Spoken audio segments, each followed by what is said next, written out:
Trip of Wrestling and the latest podcast. I'm your host, JP John Paz. With me here is the former WWF and WCW head writer, the former WCW World Heavyweight Champion, Mr. Vince Russo. Vince, what's going on? What is going on, John? How you doing today, man? Doing good. How you doing? I am doing all right, bro. I was just John, I signed on to write my third book with ECW Press, and my third book picks up right when Hogan and Bischoff came into TNA. So the last couple of days, I've been doing a lot of writing about your boy Hulk Hogan. Nice. Hopefully it's all good, but I don't know about the TNA run. I don't know if it's going to be good. But we'll see. Yeah, we'll see when we read the book. Yeah. But today, and the topic at hand, we're going to go back to 1999, one of your last hurrahs, SummerSlam. 1999, August 22nd, Minneapolis, Minnesota, at the Target Center, 17,370 in attendance, 600,000 pay-per-view buys, huge number there. Tagline, of course, an out-of-body experience, because Jesse the Body Ventura, who is the governor of Minnesota at this point, is going to be the guest referee, the special guest referee for the main event of the evening. It's funny, man, when you talk about like 17,000 people, bro, I swear to God, like I don't remember like one single time, being in the arena and just looking around the arena and seeing how many people were there. I don't remember ever. I had such tunnel vision on these shows that like stuff like that, I just never ever took in. I didn't take in, I didn't take in pay-per-view buys. I didn't take in the gate. The only thing I had to really, really take in were the ratings, bro, because, my job was to make those television ratings grow. If you make those television ratings grow, everything else grows. That's why, bro, a guy, Meltzer, people like Meltzer and Alvarez love to say, oh, when Vince Russo went over to WCW, the first few months, the pay-per-view buys sucked. Well, bro, that's twofold, because when I got there, everybody was buying the WWE pay-per-view. Nobody was buying the WCW pay-per-view. And John, back then, with pay-per-views being $50, and if you were a kid and you wanted a pay-per-view, your parents weren't paying for both. So what were they paying for, bro? The best one. And when I left the WWE, I left the WWE where we were on fire. So do you really think when I went to WCW, I was concerned about pay-per-view buys? I wasn't, John, because if you get more people to watch the television show, you will get more pay-per-view buys. You will sell more tickets. You will sell more merch. You've got to start with television. So that's why my focus the first 3 months at WCW was I wasn't even thinking about what the pay-per-view buys were. And obviously you make a good point. You were part of the one of the reasons why WWF was dominated. You're the head writer for WWF. So once you go over, it's like, man, you're competing against yourself. Right. I mean, what do you think if at that time, I go over to the WCW when they're doing 200,000 buys? What do you think in the first month? It's just magically going to increase to 400,000? Nah, bro. The WWE was on fire at that time, and this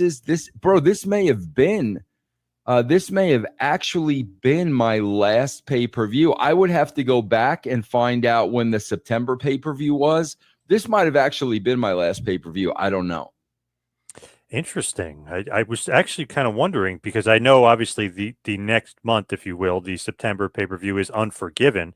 The pay-per-view was on September 26th. So I don't know if you was that the housekeeping match with Jarrett and Chyna? Yeah. Yeah, I was gone. I was gone. Oh. I set up that match. I was writing leading up to that match, but I was gone by the time that pay-per-view happened. Actually, I'm trying to think. I know Jarrett fought Chyna on that pay-per-view, but was it the Good Housekeeping match, or was the Good Housekeeping match at No Mercy in October? I'm trying to remember, because I'm trying to remember when Jarrett left. No, the Good Housekeeping match was No Mercy of 99. So Unforgiven, they just had a regular match, and Jarrett ends up getting the win in Unforgiven. So you were gone by September 26th. I think so, bro. I fit like right around that date. The only thing I can positively tell you, bro, is if you can find out around that date when Raw was at the Meadowlands, because I called Vince the Sunday before. No, the Sunday before that Monday, and told him I had signed with WCW. And I know that show was in the Meadowlands. I know Rock and Jericho had a match. That was the first show without me. And it had to be at the very end of September. Interesting. Now, obviously, you're leaving at a extremely high point for them. Like they're dominating at this point. Was that a tough call on your part? Because no, not at all. Because like I said, man, when Vince made it clear to me he didn't give a shit about me or my family, I didn't give a shit about him or his company anymore. Absolutely not. I don't regret that for 1 second. Regardless of how difficult my time was at WCW, I don't regret that decision for 1 second, John. Interesting. That's crazy, like how, they're kind of going to be on a roll after that, and not necessarily because of good creative, because I thought their creative in that era was. Oh yeah, I told Vince, terrible, bro, last thing I said to Vince, bro, see, that's what people don't understand. You don't think I would have wanted to tell Vince face to face I was going to WCW so I could tell him exactly why. The problem was, bro, I met with WCW on Saturday. They wanted to hold me over until Sunday. By the time I was done meeting with them on Sunday, bro, it was like 7:00, and we had Raw the next day. So I remember, bro, I flew from Atlanta and I had to change planes in Philly. Bro, by the time I got to Philly, it was like, I swear to God, bro, it had to be about 10:00 at night. That was my only opportunity to let Vince know. I literally called Vince from the Philly airport between flights. And I remember the last thing I said to him was, bro, Vince, you've got a year to ride the wave.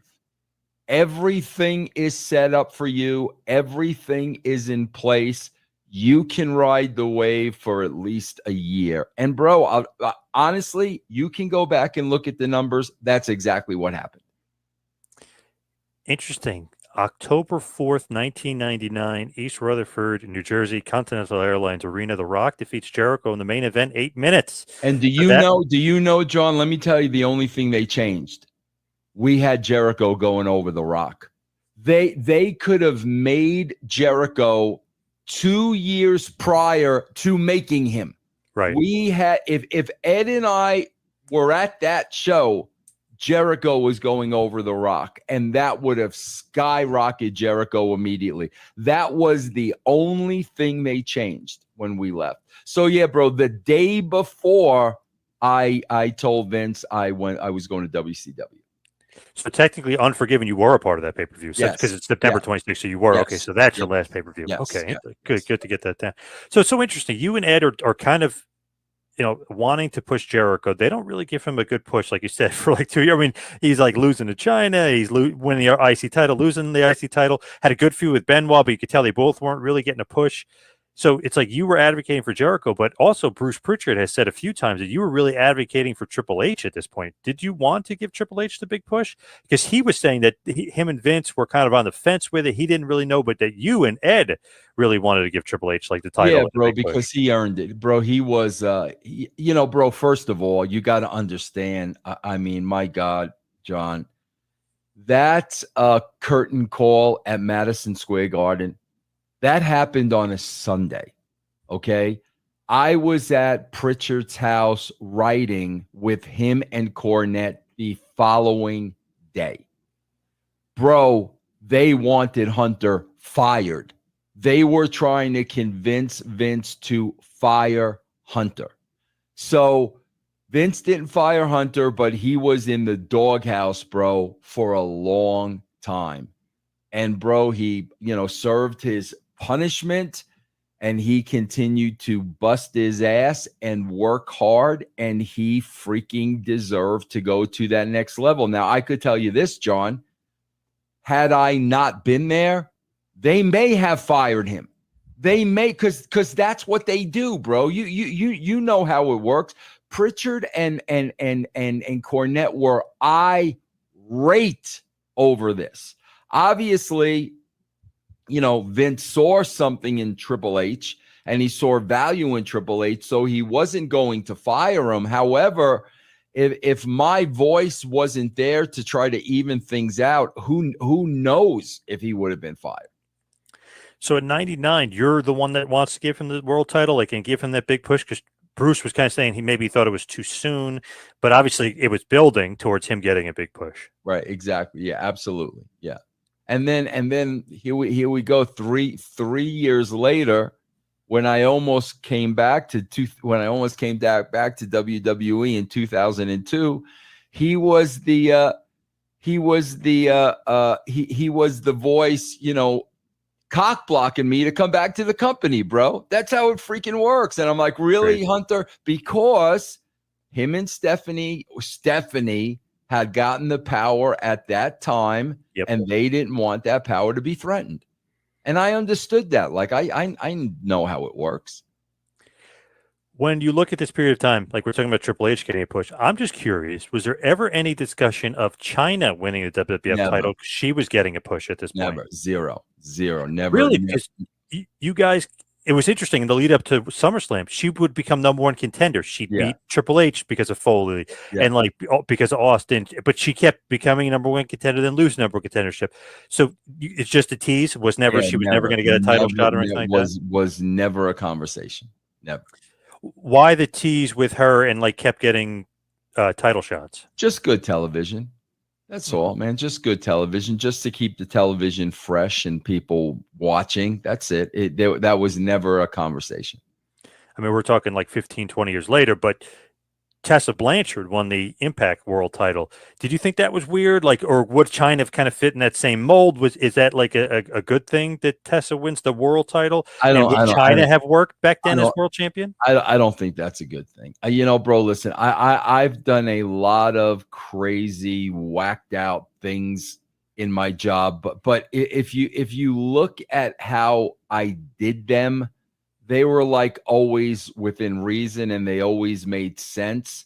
I don't think I would have ever put the world heavyweight title on a female. I don't think I would have ever done that.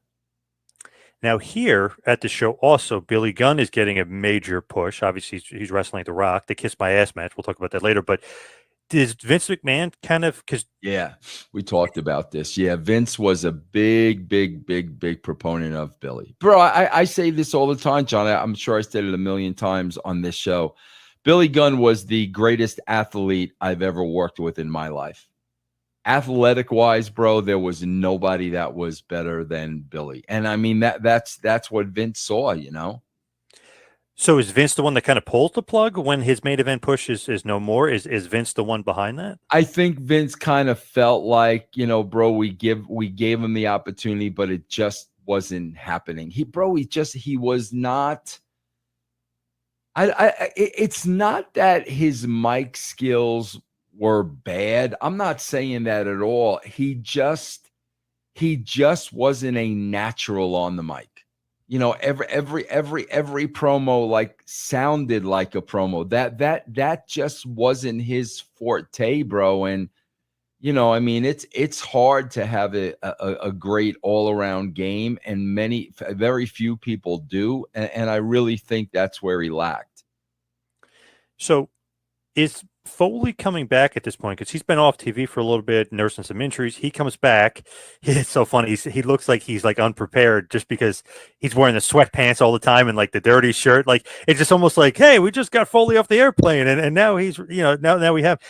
Was that like a rush job because Austin didn't want a job at Triple H in the main event? Like, why is it Foley almost like rushed back and thrown into the main event picture during this build for SummerSlam '99? God, bro, man, I honestly don't remember that at all, John. I mean, I don't. He would not have been rushed back into the picture unless we were told he was ready. So somebody, JR would have had to tell us, Mick's ready to come back on this date. So somebody told us he was ready to come back. Bro, we were on such a roll back then. If somebody was hurt and somebody was out, it didn't matter, because there were so many other people to fill the plug. The only reason he would have come back was if JR said he was ready to come back. So if you look at Fully Loaded and then SummerSlam, it seems like it was supposed to be Austin versus Triple H because Triple H won the number one contendership. Austin's the champion. It seemed like that was going to be the main event for SummerSlam, and it kind of Foley comes out of nowhere. Do you remember like why you decided to put Foley in the main event? Yeah, I told you last time, bro. I don't remember ever Austin refusing to job to Triple H. I don't remember that at all. Now, could he have, had a one-on-one conversation with Vince and Vince didn't smarten me up? Maybe, because, bro, if he did refuse to job to Triple H and Vince was trying to protect them because Austin was kind of the golden goose, Vince might not have wanted people to know that he refused to job to Triple H. So I don't know if him and Vince ever had that conversation, bro. That information was never relayed to me, ever. Throw you a weird curveball here, like a weird rumor that's been out there. So was Foley ever supposed to be a part of the WrestleMania 15 main event a few months earlier? 1,000%. And Sean put the kibosh on that. Okay, 1, so that is true. Okay. 1,000% true. 1, What's the story there? Like, what happened? Oh, my God, bro. What happened was, I don't know, we may have been at the Nassau Coliseum. I don't remember. The match was set as a three-way, and it was Austin. Was it Austin, Rock, and Foley? Did it wind up being Austin and Rock? Yeah, it was Austin, Rock, and Foley. And I was so excited about this, bro, because I think it was in Madison Square Garden, and I knew what this meant to Mick. I knew what this meant to Mick. So, bro, the match is booked. I told Mick, I said, bro, this is the main event of WrestleMania. Mick was tickled to death. And I remember, bro, Sean was out at that time. Okay. And Sean shows up at this particular show that may have been the Coliseum. I don't remember. And Sean started getting in Austin's ear that Mick Foley should not be a part of this match. It should be you and Rock. He really started working Austin. And then he worked him enough to Austin going to Vince and Vince taking Mick out of the match. And, bro, I remember I cut such a promo on Shawn Michaels to Triple H, knowing damn well Triple H was going to go tell Shawn. Of course, yeah. And that's when Shawn came back to me and physically threatened me, bro. And I'll never forget this because it was hysterical.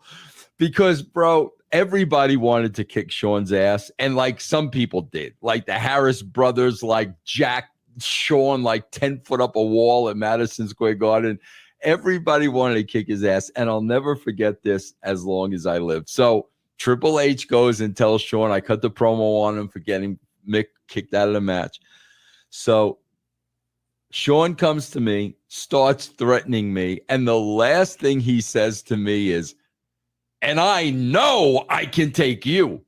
like there was all the wrestlers that wanted to kick his ass, he couldn't take them, but he knew he could take the writer. I'll never forget that because it popped me. Like it freaking popped me. I know I could take you, he said. And I was like, yeah, no, bro, that he threatened me, physically threatened me because I was so upset he was responsible for getting Mick out of that triple threat. Wow, so it definitely was supposed to be Foley, and obviously Foley ends up 1,000%. being the referee for the match instead. So he's in it, but he's Yeah. supposed to be a wrestler, not a Yeah, referee. 1,000,000,000%. That was set. That was booked, bro. Do you think that maybe this win that he's about to have and this triple threat, was that a makeup? Maybe that you're trying to make it up to him? Probably, bro. It broke my heart to have to tell him he's in the main event and then take it away. Like, that sucked, bro. Like, that absolutely sucked. That was 100% on Shawn Michaels. Wow, what is Michaels' problem? He's got nothing to do with anything. Oh, At that bro, point. this is when he was, pilled up and just a pain in the ass. It's like, man, he showed up at that show like with the sole purpose of causing trouble. I mean, there's no doubt that's where he was at that time, bro. Screwed Foley. Damn. Yeah. So it could be makeup here. Like he gets thrown in here to the main event. Interesting how it would have been with Rock and Austin, because obviously the two biggest stars of the era. That just goes to the lore. WrestleMania 15, 17, 19, three main events. Kind of be thrown off a little bit if Foley is also thrown into the main event. You know what I mean? Yeah. Just as far as the trilogy is concerned. Yeah, I agree. So here we go with the actual show. We have a video package. Basically showing the history of special referees in matches. They're showing Tyson, they're showing all the special referees in the matches over the years, and of course Jesse Ventura is highlighted because he will be the special guest referee in the triple threat match main event later on. Well, one of my favorite stories is, I love this, John. I freaking love this. Prior to SummerSlam, Jesse showed up for one of our shows. We had to promote Jesse Ventura, right? So Jesse was on Raw, right? Yep. John, you know the folklore. Like, Vince McMahon hated smoking. He always used to, because Patterson was like a chain smoker. Vince was always up his ass. You didn't dare light up a cigarette in front of Vince McMahon, bro. Even Pat didn't. You didn't dare. Vince used to get on Pat just because he had cigarette smoke on his breath. I mean, Vince would get on him. Bro, freaking Jesse shows up. He's the governor of Minnesota now.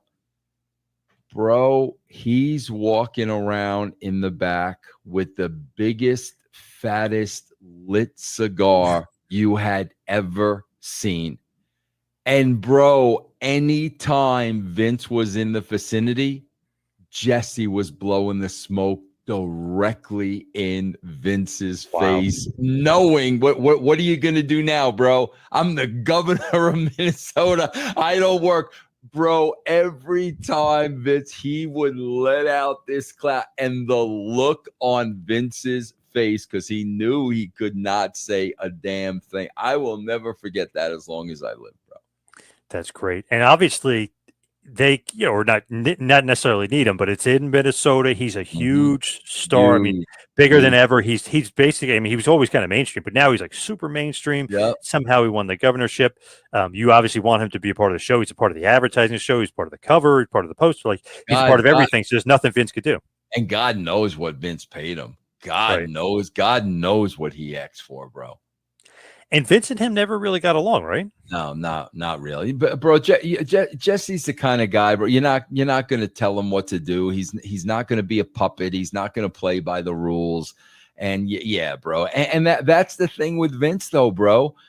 And Shawn kind of fell into this category, bro. If you're a star and making him money, he's going to deal with it. I mean, that's how Vince was always business first. And, even if you were a pain in the ass, bro, if you were making him money, you were going to make him money. And it's always funny, like, if you go back and listen to him on commentary, he would always make fun of Vince, knowing, come on, what are you going to do? I'm on commentary. I'm a big star for you. Yeah. I'm your big color commentator. Yeah. Always. And then even he sued Vince, and one of the few guys that actually sued and won because they were using his announced thing in his contract. It said you had to pay him royalties. They paid him nothing until the lawsuit. So obviously Vince was bitter about that. Absolutely, 1,000%. Yeah. Yeah, Jesse always seemed like a guy that I don't know. He's going to buck the trend. He's not going to listen. He's going to try to unionize when Vince doesn't want. Like, he's going to do the opposite of whatever Vince says. Yeah. He.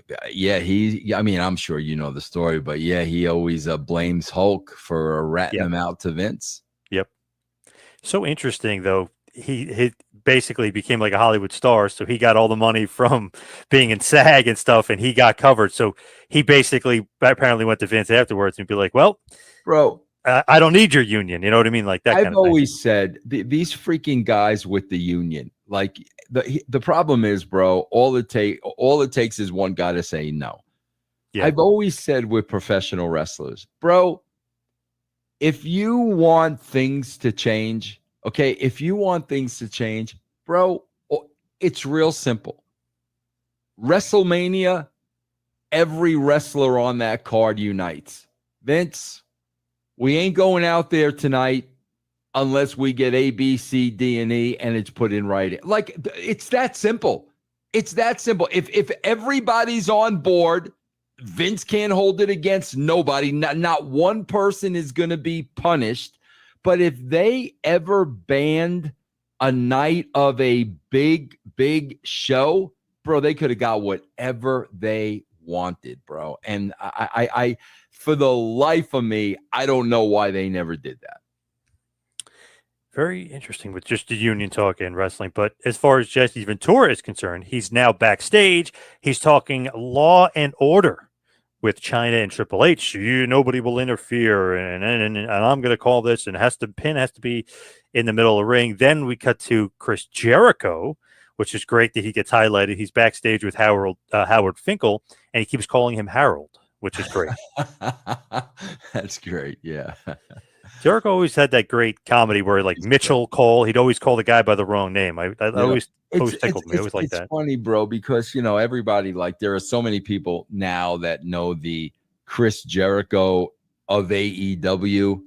Bro, young Chris Jericho was like the freaking coolest guy you'd ever want to meet, man. Like, who didn't want to be young Chris Jericho? And even his WWF debut, it's arguably the greatest wrestling debut of all time. So good. Yeah. And he's just such a good heel. Like, even when The Rock, tells him, know your role, shut your mouth, and, and all that stuff, he does that like lip quiver thing where he's like kind of scared, and like he doesn't know how to react. Like, just oh man, he was so good. Yeah. Especially as a heel. So good at that point. Yeah. What a debut. Yeah. So Jeff Jarrett is in the first match. Jeff Jarrett with Deborah versus D'Lo Brown. This is a singles match. Obviously, it's for the WWF Intercontinental title and the European title. So a little bit of a double title match here between the two champions. Jeff Jarrett will defeat D'Lo Brown and win the Intercontinental title and the European Championship. Pretty good match. Goes about 7 minutes, 30 seconds here. All thanks to Mark Henry and his turn. Deborah distracts the ref. Mark Henry turns on D'Lo Brown. Wow. Really? I don't even remember that. He was not happy about D'Lo Brown trying to help him lose weight. JR goes, what a traitor, what a backstabber. This guy was your friend. He was trying to help you lose weight. He was trying to help you this. So Mark Henry took it the wrong way. He didn't need help with that stuff, and he helps Jeff Jarrett win the European and Intercontinental Championship. I was just thinking today about Mark Henry, bro. Like, How clear is it now why he left AEW with trying to get his kid in the WWE? You know what I mean? Yeah, yep. That's the thing, man. Just freaking say it. Like, just say it. Like, when you're don't give me bullshit of why you're leaving AEW. Just say, you know what, bro? My son really wants to wrestle for the WWE, so like that's where just say I'm so tired. I'm so tired of bullshit from freaking wrestlers. I really am, bro. His son is actually part of the NIL program. Obviously, he's in college now, but that means like they kind of have a contract with him, and he will be a part of WWE. So he's technically what does that stand for? What does that stand for? Name, image, likeness. Got you. Which is what the college guys weren't allowed to used to do it. Like in the Reggie Bush got in trouble for this and all that. These guys now can actually sign these deals, and WWE kind of has once he finishes college, they kind of have him under contract, and they can grab him, scoop him in, and train him. They can release him, of course, too, if they don't think it's going to work out. But it's Mark Henry's son. The guy is huge. If you look at his weightlifting, the guy is almost as strong as his dad already. As far as records and stuff are concerned. So pretty good signing, just as far as lineage and legacy and that's concerned. Maybe a little bit of nepotism, but I good know, signing. bro, but they don't. I swear to God, we went through the freaking Bearcat, and now we've got Odyssey Jones. Like, bro, they don't get anybody over. Like, nobody gets over. It's like, okay, bro. Like, I see this Odyssey Jones, and I'm like, bro, we did the same thing with the Bearcat. Well, what was that dude's name? Keith Lee. We did, it was the same exact thing, bro. Like, for the life of me, nobody that comes out of NXT gets over. You know what the funniest thing is about Keith Lee? Remember he made that tweet making fun of Gunther saying, oh, they changed his name? I don't know if you remember that or not, but ever since then, Gunther's world champion, I don't even know where he is now, Keith Lee. Crazy, yeah. That's all it takes, bro. That's all it takes. Yep. So Mark Henry turns heel, helps Jeff Jarrett. Deborah and Jeff Jarrett obviously very happy about this. What do you think, though? Was Jarrett going to get like a big push here? Because not only is he the Intercontinental champion, he's European champion, too. Never. Vince would have never let Jeff get to that level. Never. Bro, I've said this about Jeff more than any, bro, Dutch, every time I say good little hand, I think of Dutch. Yep. Jeff was such a great worker and so reliable and never got hurt and so dependable and could get baby faces over. Like, he was like the model guy to have on a roster.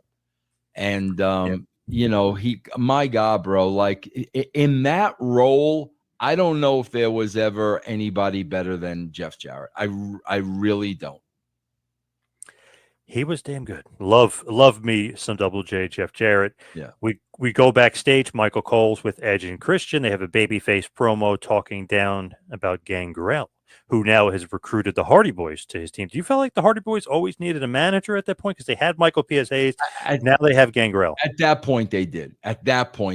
Bro, because they were just starting out. And again, that was not their strong suit. So at that point, yeah. So interesting about them. They're smaller guys for that era, right? I mean, they definitely are. But did they have something? Because to me, they had something. There's some charisma. There's just something about them, even though they're smaller, especially compared to the Acolytes and guys like that. But did you sense that with them, that they had that next level? I was the one that told Vince to give them a contract. They were like just enhancement guys. And I said, bro, you need to give these guys a contract because, bro, what they were doing at that time, nobody else was doing. Now everybody does so it's not special anymore. Back then, bro, they were the only guys doing that stuff. Plus the fact that they were brothers, plus the fact that they had a cool look. There were a million reasons to sign those guys. So next up, we have a tag team turmoil gauntlet match to determine the number one contenders for the WWF Tag Team Championship, which right now, as of before the show, Kane and X-Pac are the tag team champions. So in the tag team turmoil match, we have Edge and Christian, the New Brood, aka the Hardys, Midian and Viscera, Droz and Albert, the Acolytes, and the Holly Cousins. Edge and Christian would eliminate the Hardy Boys. They would then eliminate Midian and Viscera. They would then eliminate Droz and Prince Albert. Then the Acolytes eliminated Edge and Christian. Then finally the Holly Cousins for the victory. So the Acolytes end up winning the number one contendership in 16 minutes and 15 seconds. Pretty good match here, all things considered. I think the crowd was kind of into it because of all the, obviously there's 6 pins. So, I mean, you're constantly getting somebody over. Acolytes end up winning, but I feel like Edge and Christian get over the most. They eliminated 3 teams in a row. They look like they were on fire. No, and that's the good thing about those gauntlets, bro, because you can get people over that way. You know what I'm saying, bro? Whereas they beat 3 teams, and now you got these 2 fresh monsters coming in, so you get them over because it makes sense that they wouldn't beat the Acolytes. That's why gauntlets are good to book that way. Acolytes, obviously, big, nasty team. Simmons and Bradshaw, just obviously very believable. That's what they used against me. That's what they used against me at WCW, bro, because we had an emergency meeting because I think Brett was the champ. Brett was hurt. Brett was going to be out for a while, so we had to take the belt off of Brett, right? So I pitched, let's do a battle royal, right? Sid was number 1. Sid goes through the entire thing. Okay. And Sid's the last one in the ring, dead on his feet. And who comes out? A fresh Tank Abbott. Bro, Tank Abbott was Tank Abbott back then. So all of a sudden, Sid goes through this war of 29 guys, and here comes a fresh UFC fighter. That's what I'm talking about, bro. So if Tank Abbott wins the WCW title, it makes total sense out of those circumstances. Then once that happens, we'll figure out what we're going to do, and we will see if it works or not. If it doesn't work, bro, you just take it off of them. No problem. But, oh, my God, did they love using that against me to get me out of WCW, bro. Like, unbelievable. But that's the same thing with the gauntlet match. You get those guys over by going through everybody, but then here come the monsters, and they're out of gas. Yep. So the Accolades #1 contenders. Al Snow, your good longtime close personal friend, Al Snow is backstage, and he's not talking to Head about the match. He's talking to Pepper, the dog, about the upcoming match with the Big Boss Man. Oh, God. I remember shooting those vignettes like they were yesterday where Boss Man served them pepper, bro. Was any of that at all like a rib on Al, just because he always seems to like be able to take a joke kind of thing? Like, was any of that like a joke? Like, hey, you're going to be talking to your dog, and like, it really wasn't. Okay. He was that good. He was that good because I remember with the deer head, he used the Pierre. Was it Pierre? Yeah. Oh my God, he used to freaking crack me up, man. Yeah, he's like versatile as like a comedy role, but like as like a nutcase, like you're scared of the guy. He's like, I mean, bro, his role was like, but they were different, but it was very similar to Mick. Yeah, it was very, very, very similar, but he could be controlled by these demons. You know what I mean? It's so crazy. Early in his career, he was just known as like the good little hand, like a good worker. Yeah. And as soon as he developed a character, no one even remembers that he's a good wrestler anymore. Now they're like, oh, he's Head and he's funny and this. Bro, we had him. We had him as Avatar. We had him as Leaf Cassidy and this, that, and the other thing. And I swear to God, bro, one of the few weeks that I was watching ECW, I turned it on and they're filling the ring with all these heads. And I'm like, what is this? And that's when I said to Vince, bro, we got to bring him back here. He's got this gimmick now that's over. Yep. And that's when we brought him back. Then we have the Road Dogg coming out for an in-ring promo. He said he wants the hardcore title.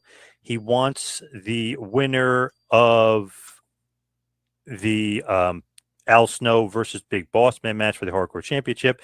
But here's where it gets very interesting. He's cutting this promo. He says he's going to be the commentator for the match. He's going to be involved in this match. Jericho comes out on this like podium thing, and he basically is going to run down the Road Dogg. Very, very funny stuff. It just makes fun of the way he's dressed, makes fun of the way he looks, saying that he's like going to, be the best wrestler in WWF. I'm saving this league. And Road Dogg's like, who is this guy? Like, he's like, look at your hair. Look at the way you're dressed. Like, Road Dogg calls him a bitch. Like, it's just funny back and forth. And you know what, Chris? I mean, John, none of that is written. None. Jericho's going right off the cuff. He's just none of that is written. That's why, bro, when you know you're working with two guys like that, you don't write a single word of that for them, bro. It's great because Road Dogg says something like negative, like, Mick cursing at him or whatever, and Jericho's like flabbergasted, like, well, how could you say that? But you could tell Jericho kind of like popped him a little bit because like he makes like a weird face, like, whoa, like I didn't expect him to say that. Yeah, no, that stuff's the best, man, because that stuff made my job so easy, man. So obviously that's like a little bit of a mini feud for Jericho coming up. Yeah. Is there a reason he's not on the show? Is it because the show was scripted kind of, or the matches were in hand beforehand? He doesn't necessarily he's not gonna have a match. Yeah, probably so. Yeah, and make them wait for a little bit more so we can make it a little bit more special. So Road Dogg stays out there. He becomes commentator for Al Snow and the Big Boss Man hardcore title match. He even does some stuff where he walks around with them and he's doing the mic while JR and the king are calling the match. Pretty funny. He's like kind of making fun of the guys and just ingratiating himself, I guess, or putting himself into the title mix there. Bro, that was such a tool in the toolbox, putting people on color. Right. That was such a great tool in getting characters over. Bro, you never see that anymore. And when you do see it, when they are color, when they're on color, all they're giving you is wrestling talk, bro. They're giving you wrestling talk. They're not getting their characters over. That really is a loss. I used to use that all the time, man. So Al Snow ends up defeating the Big Boss Man for the Hardcore Championship. Pretty good match. Goes 7 minutes and 30 seconds. Thanks to Road Dogg. Road Dogg basically helps him win. After the match, Al Snow is brawling with Stevie Richards, and Blue Meanie beats them up because they were going after Pepper the dog. So Al Snow's in a lot of different things here. Road Dogg is helping him. So that's going to be something with him. Road Dogg's also feuding with Jericho. Stevie Richards and Blue Meanie are trying to get Pepper. So a lot of different things going on. Also, another thing I noticed, Al Snow runs from the back where he defeats Boss Man out to the arena again. And we talked about Boss Man doing that the last show. Is this some sort of rib where they have to run back and get the title? Absolutely, bro. Absolutely. It probably is. Absolutely. Because it's so funny. Al Snow's like running back. And then Stevie Richards kind of gets in his way. It's just kind of funny to me. I'm just always like, why the need? And bro, the rib, Rock the Corporate Champ happened by now, right? Yeah, that's old. Bro, that's probably where the rib started when Boss Man missed his cue during that match. That's probably where the rib started. Right there, I guarantee you that's where the rib started. Yeah. Wow, okay. Love that. That's awesome. Yeah. Then we have Jesse the Body Ventura. He's backstage with Mankind, and Mankind makes some sort of political joke, which is just funny because it's like, this guy shouldn't know like political humor, and he's talking to Jesse Ventura about politics instead of the match. Like, very funny unfolding. I remember one of my favorite vignettes, bro. I remember my very, very favorite vignettes was Mick Foley was trying to teach Kurgan the stock market. Okay, bro. Yes. And Kurgan turned around and said to Mick, "But I don't have any money." I'll never forget that as long as I live, bro. Tremendous. Foley was, very versatile. Obviously, he's like 6'4", he's a monster, but he's also a comedian and he's a great talker. Yeah, he's bro. I swear to God, man, if you had to name one person that could never, I mean, if you had to say seriously, who would there never be another of? I would say Mick Foley. Because, bro, I think people can play Austin. I think people could play The Rock. I think people can play those roles. I don't think anybody would be able to play the role of Mick Foley. I don't think anybody. The closest guy was probably Bray Wyatt, and you saw a little bit of that with him in the Funhouse, and all these different characters. Yep. But to the extent that Mick pulled that stuff off, man, I don't think you're ever going to see another person like that ever. Yep. Agreed. Then we have next up the WWF Women's Championship match. Ivory defending her title versus Tori. Ivory defeats Tori in about 4 minutes. The crowd was not into it. Really, just not a good match. Just didn't mesh. It was just kind of short and sweet, or not really short, not so sweet, and done. The only thing that really got a pop and was interesting, Luna Vachon came out after the match and went after Ivory. The match itself, no pop, but Luna got a big pop and obviously chases Ivory, and Ivory runs away. She almost stripped Tori naked as well, and that almost got a pop, but Tori was the one stalking Sable, right? Yes. Yep. Yeah. No, neither one of those two were really over. Yep. Luna was, though, obviously that got a pop, but that was the only thing really to kind of mention from the match. Then we have The Rock backstage. He's got an interview with Michael Cole. Then we have Billy Gunn with a surprise. He's got somebody under a hood that he said will be a part of the Kiss My Ass match later on. So a little bit of a tease there from Billy Gunn. We don't know what it is, but a little bit of a tease. Interesting. I don't even know who it is. I don't even know who it is. So then next up, Ken Shamrock versus Steve Blackman, continuing this feud. Now we're going to have a Lion's Den weapons match. So they're going to be locked in the cage, but with weapons. Very interesting. Ken Shamrock ends up defeating Steve Blackman in about 9 minutes there. Okay, nothing really great or nothing really to write home about, but Shamrock gets the win. Just keeping him strong, I guess. Do we know how Shamrock beat him? Knocked him out with a weapon and just kept beating the hell out of him, basically. So was Blackman unconscious, or Yes. did he? Yes. Okay, Yep. that Yep. makes sense. That protects Blackman. Yeah. Yeah, he knocked him out. Yeah. Yeah. No, bro, again, I've said this a million times. Shamrock was a two-way player. He had the mic skills, and Blackman did not. So when you put the two of them together, Shamrock is just going to be more valuable to you. Did you know at this point that Shamrock may be on his way out, that he was negotiating with Pride Fighting Championships and he might go back to MMA? Did you know that at this point or no? I didn't know that because I didn't get involved in that business. So JR and Vince would have known, but I wouldn't have known. Because a few months later, or actually a little bit later, he'll leave and he'll go back to MMA because he said obviously he was getting paid a ton of money, and Pride was the #1 organization at that point over in Japan, so he was getting a boatload of money to do it. But they kind of just jobbed him out to Jericho out of nowhere. Like, it just felt like, okay, he must have left kind of abruptly. Yeah, I'm sure that's what happened. Yeah.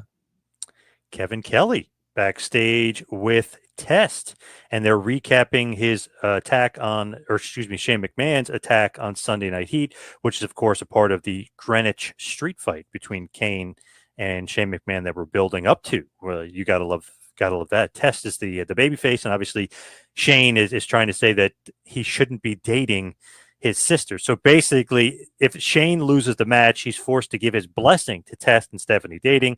If Test loses, Stephanie and him would be forced to break up and never see each other ever again. Yeah, I had forgotten all about Test being debuting as Motley Crue's roadie. I just saw that. I'm like, oh my God, like I don't even know what the finish of this match is. I'm sure Test goes over, right?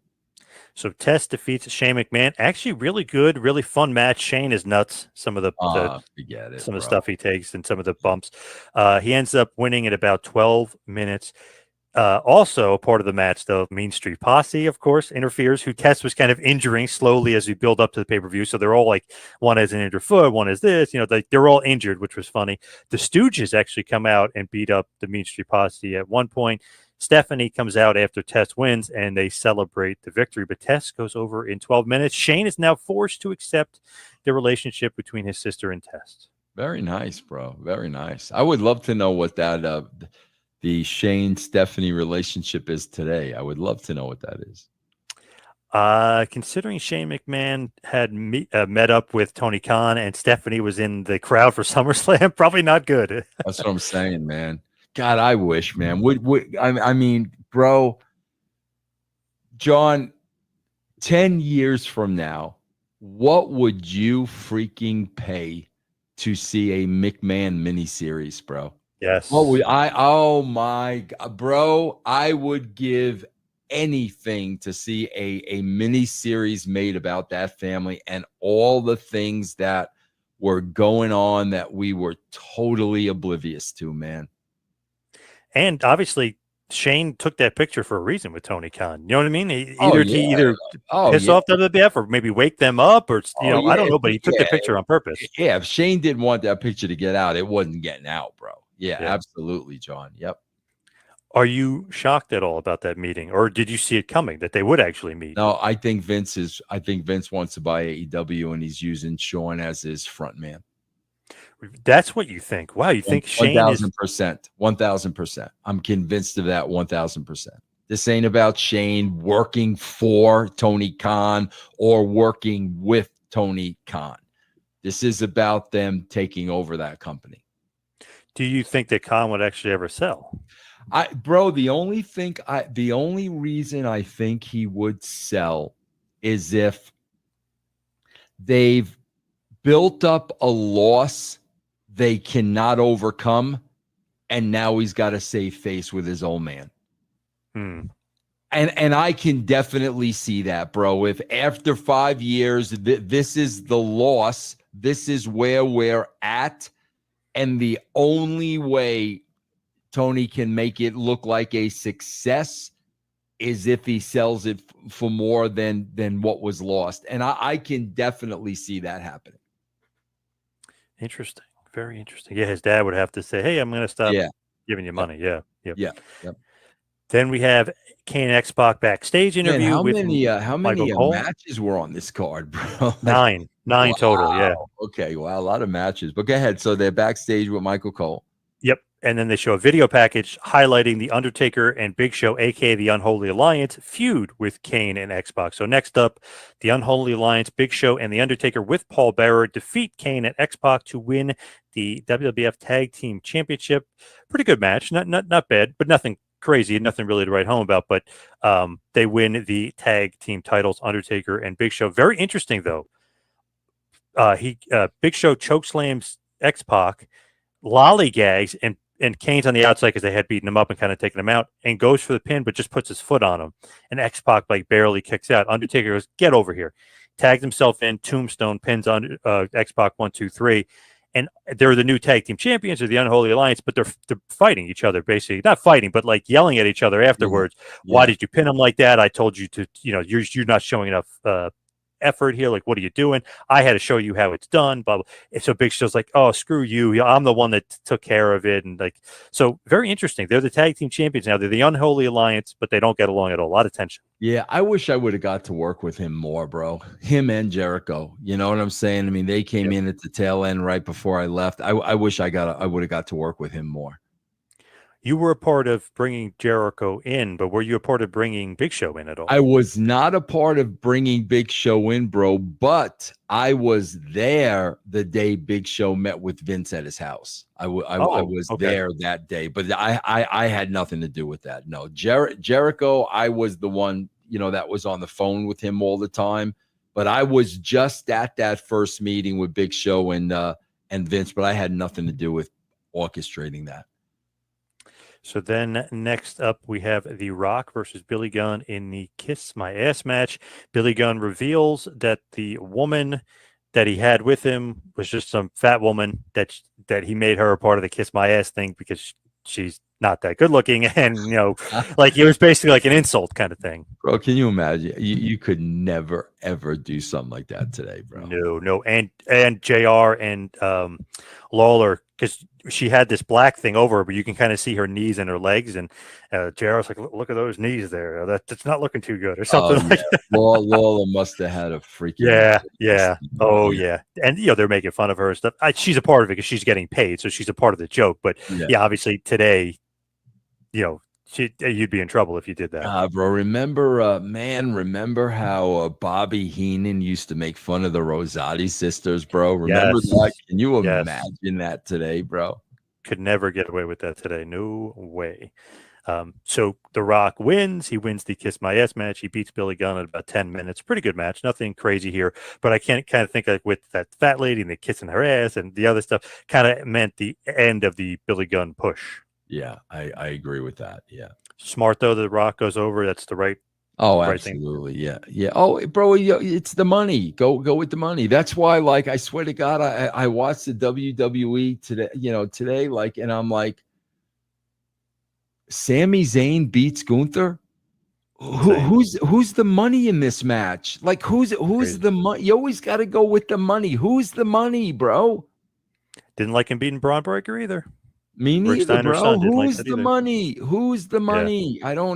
Bro, there's too much. There's too much favoritism over there, bro. You could tell who's boy. It's too much, man. I swear to God, John, I learned so early on, you don't make friends with the wrestlers, bro. You don't. They're not your friends, bro. You can't work that way, man. And I swear to God, Triple H is freaking in love with Sami Zayn, man. And they've done more harm to so many characters by putting freaking Sami Zayn over them. It's not even funny, man. I am baffled. That's the one thing Triple H booking I'm baffled is that good little hand, if you will, but just him going over certain guys is nuts. Yes, absolutely good little hand, bro. But that's it. Then in the main event of the evening, well, before that, they have a video package recapping the whole number one contendership storyline with Triple H, Chyna, then Mankind, and then like with HBK involved. Then Mankind becomes number one contender. Then Triple H becomes number one contender. Shane McMahon becomes involved. Shawn Michaels comes back. He's involved. They have an interview with Linda McMahon where she says, I'm going to make it a triple threat match, Steve Austin versus Mankind versus Triple H for the world title. So many different storylines involved. You kind of didn't know the main event of SummerSlam going in a little bit until you had to watch every week of Raw to really get that and understand, and SmackDown and everything, to understand it. Yeah, and I miss that kind of television, bro. I do. I miss it, man. I don't care how much money the WWE is making. I don't give a shit. It's not good television. It's not good. I mean, bro, come on, man. When you've got Sami Zayn and Braun Breaker, the last 30 minutes of Raw, 2 out of 3 falls. Bro, do you really think they're going to take the belt off of Braun Breaker 2 weeks after he won it? Like, do you really? You know what the outcome is, bro. You know there's zero mystery whatsoever. And I swear to God, bro, like they're going to be in for a rude awakening when Monday Night Football starts, bro. Because I'm telling you, they're going to lose a lot of their fan base, bro. I'm telling you, because their show is not a good television show, man. So Mankind defeats Stone Cold Steve Austin and Triple H with Chyna in this triple threat match for the WWF Championship. Like I mentioned before, special guest referee was Jesse Ventura. He counted the 3 right in the middle. The match goes 16 minutes and 20 seconds. Pretty good match. Nothing great here. Crazy, though, the finish. So Triple H hits Austin with the stunner. Then Mankind hits his double arm. Triple H hits Austin with the stunner? With the pedigree, I'm sorry. Okay. And then Foley kind of knocks him out of the way. Then Foley hits Austin with the double arm DDT, pins Austin just straight up 1, 2, 3, and that's the finish. So here's the crazy part. Okay, so they did technically hit 2 finishers, so it kind of keeps Austin strong. But the crowd, and even me at home, I remember I was pissed and not happy, and I thought it came up flat, thought it sucked. The crowd didn't even really pop. They were like shocked that not only Austin lost, but the way he lost. They were just like, what? Yeah. Like, it was like Foley's a huge over babyface. What's the thought process here? Like, why did Foley go over? And did you expect that kind of reaction? Because it's like a fart in church. Bro, I'm telling you, bro. Like, I think that's such a good. I think it's so important to good television, bro. You got to keep the people off their feet. That's how you get must-see TV when they don't know what's going to happen. That's how you get them to tune in every single week. So now you got a situation that this finish surprises the shit out of everybody. So what's the first question you're asking yourself? How is freaking Austin going to react to this? We got to tune in tomorrow night to see what Steve Austin is going to do. It's so important, bro, to keep your audience off of balance. And again, bro, everything you watch today, I always say, is just that straight line. There's no this, there's no that. It's that straight, safe line. And that's why, bro, if you look at the numbers, bro, WWE is in the same boat as AEW. They're not increasing viewers. It's the same viewers every week. It's exactly what AEW is. The only time they increased viewership, John, was when The Rock came back. As soon as The Rock left, they went right back to where they were, and they're going to stay right where they are because it's not must-see TV. Now, did you know that Austin was hurt going into this? Because he's got some neck issues. He's got some problems. Yeah. Did you know he was injured? Yeah, I would say, bro, probably for it to happen this way, I would say probably 2 things happened. Number one, that Austin needed some time away. And, bro, I guarantee you, if Austin knew he needed some time away, I guarantee you Austin probably recommended this finish. Interesting. Because there was always that rumor, like you said, which what you said is not true with Triple H not winning the job. But obviously, Foley's his boy. He would agree. He would drop to Foley, no problem. Yeah. Because after the match, Triple H attacks Austin and kind of puts him on the shelf a little bit. And even the next pay-per-view, Triple H will win this like big gauntlet match or whatever, this 6-man match and a six-pack challenge, and he'll win the title, and Austin's the referee. So Austin Triple H is like the feud, but Triple H didn't pin Austin, but Triple H does take him out after SummerSlam at the end, which also doesn't make the crowd very happy. Yeah. But then we have Foley versus Triple H the next night, and Triple H beats Foley for the title. So what's the thought process there? Like, you wanted to get the title on Triple H, or was it just the fact that you wanted this to be a big moment on Raw? Again, unpredictability, bro. And that's the way it should be. It should be that title can change hands at any time. John, when's the last time a world title changed hands at a house show? Ooh, I was thinking about that the other day. I can't think of it. I can't even think of the last time it changed hands like on TV rather than a pay-per-view. That's what I'm saying, bro. Like, seriously, like, why wouldn't it? It would. I mean, that would happen. And that's all we were trying to do with that show, bro. And obviously during that time it worked. So Triple H, obviously he doesn't win. Mankind's the champion, but you could tell he's the one getting the big push because he did hit his finish on Austin. He wasn't a part of the decision, and then he beat up Austin after the match to kind of like take him out. And Mick Foley's bulletproof, bro. You're not going to hurt Mick. No matter what, bro, you're not going to hurt Mick. He was too good a talent. He was too smart. You were not going to hurt Mick. So what do you think overall of this pay-per-view? Did you like it? Like, would you give the thumbs up to it? Did you like how it was rolling creatively? I do, bro. I like there were so many matches, and obviously, bro, there were a ton of storylines, going on. So, yeah, bro, keep in mind, like, I didn't know I was leaving at this point, so right. I'm writing my ass off, bro. I don't have any intentions of leaving this company until Vince said what he said. And then in that instant, it was over.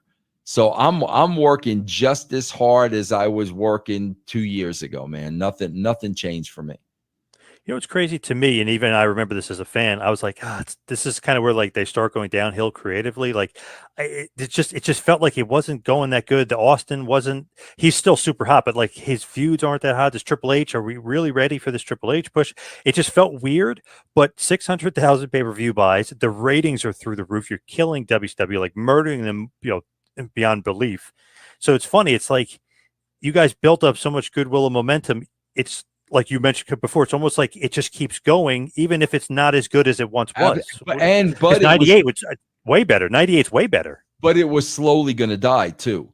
It was slowly. Right. If you didn't keep feeding that machine, bro, you're going to be able to ride that out for so long, and then it's going to die. That's why I said to Vince, you have a year to ride the wave.